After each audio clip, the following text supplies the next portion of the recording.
The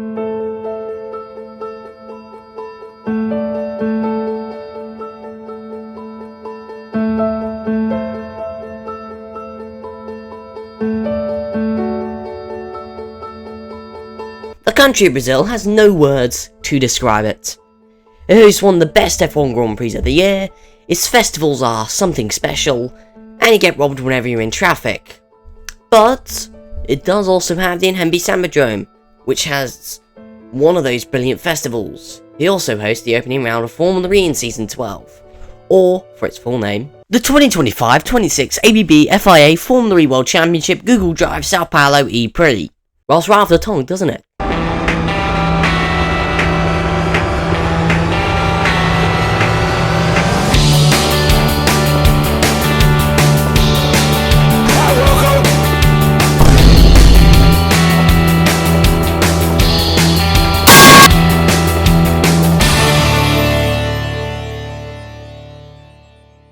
Hello ladies and gentlemen, welcome to Formula E in a nutshell. Today's news. AI tries to generate Taylor Barnard. Lucas Di Grassi reveals a future Formula E car. And I guess, well, the channel's blue. But the news you all care about. And this one involves Porsche. The second season of the Formula E Driver Series is now out on Prime Video. Released before Season 12 even begins. Well done. You improved on last year. Still 4 episodes though. Sam Bird heads to Nissan to return as a reserve driver. Porsche show absolute commitment to Formula E, which is what we need as a series. They show their ultimate commitment though by dropping the hypercar project and making a junior team for Gen 4. Mahindra have also confirmed that they're going to be a manufacturer for the new season. Talking of which, here's that beautiful Batmobile, 600 kilowatt power, all-wheel drive, all the time, 700 kilowatt regeneration capabilities, and enlightening branding on the new Bridgestone tyres. I've got to admit, I'm really excited for this new generation. It could take away from the on-track action this year though, which would be unfortunate. So, time to get in free practice, yes? Well, no, because Jaguar seem to be cooking on the media department. They released a video titled Strategy Sides Fate. Yeah, I'm sure it does, buddy.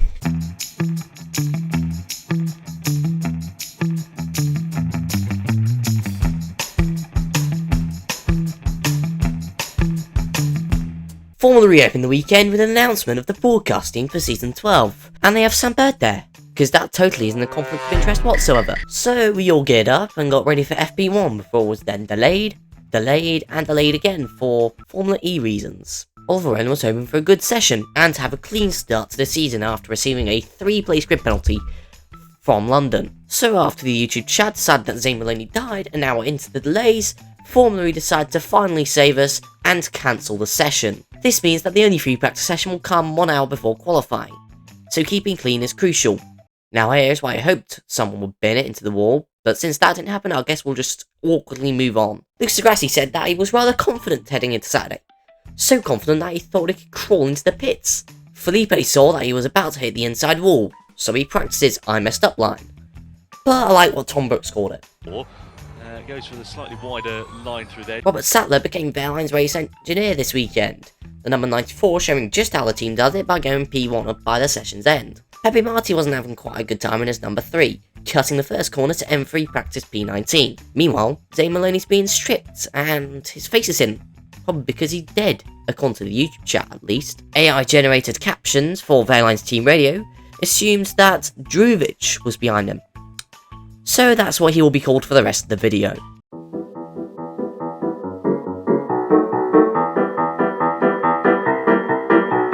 Oliver Owen needs to perform, and to show why he's the world champion. So he decided to be the special one out of all the champions in Group A, and not go through to the duels. Jack, Dennis and Vern proceeding through. Mortara also went through. Group B had Felipe Druvic, who had just set a purple sector 1. Let's see how fast he is. Damn it, Felipe! Okay. Stop, red flag, red flag. Yes. Barnard could have gone through, but he found out the wall was closer than he thought. Fairline, North Atlantic Treaty Organisation, Debris and Tictum would now go through. Mortara smashed Vern and Acosta experienced his first Jaguar bottle of the season. Fairline crushed Debris and Tactum attacked and left NATO in the dust. Before the semi-final started, Fairline was now under investigation for wheel spin in the pit lane, which the FIA made illegal about 10 minutes ago. Anyway, the semi-final saw Dennis pit Mortara and the Mr. Beast car losing out in an intense duel between him and Pascal Wehrlein. Remember the wheel spin incident that was made illegal a few minutes ago? Pascal's now been given a 3-place grid penalty for it. So that means that Jake Dennis will be taking the pole, but he will be getting the first 3 points of the season. That'll be Wehrlein, so we have a very interesting race ahead of us.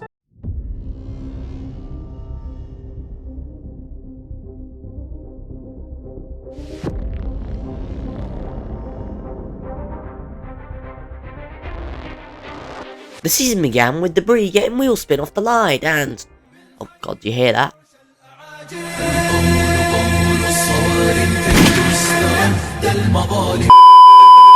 A few laps later, he got a puncture and pits for, well, according to Tom, karma reasons.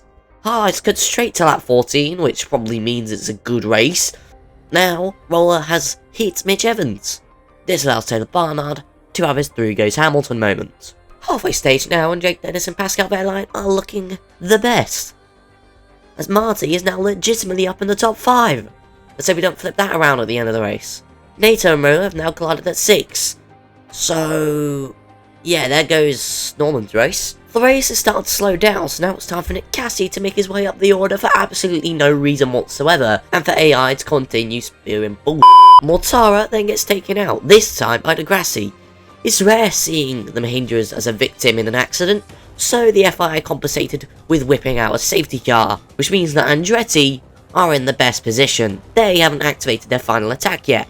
Most of the drivers around them have, so this is surely their race to lose.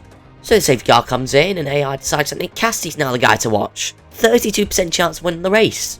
That was a lie. Full course yellow now. Mitch Evans has binned it. That is race over, man. Well, that would have been the case if Pepe Marti remembered that his brakes actually worked and didn't flip it.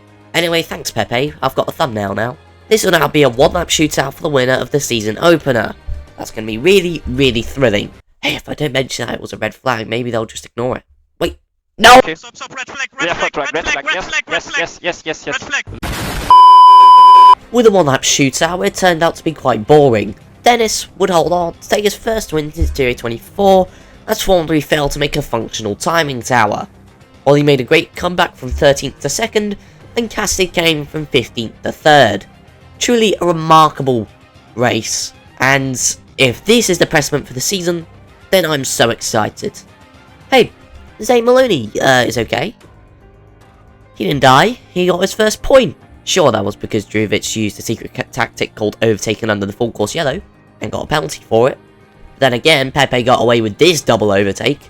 See what we did there? Over? Yeah, I'll just shut up. I want to do stats for each race, so here we have a 9 out of 10 banger.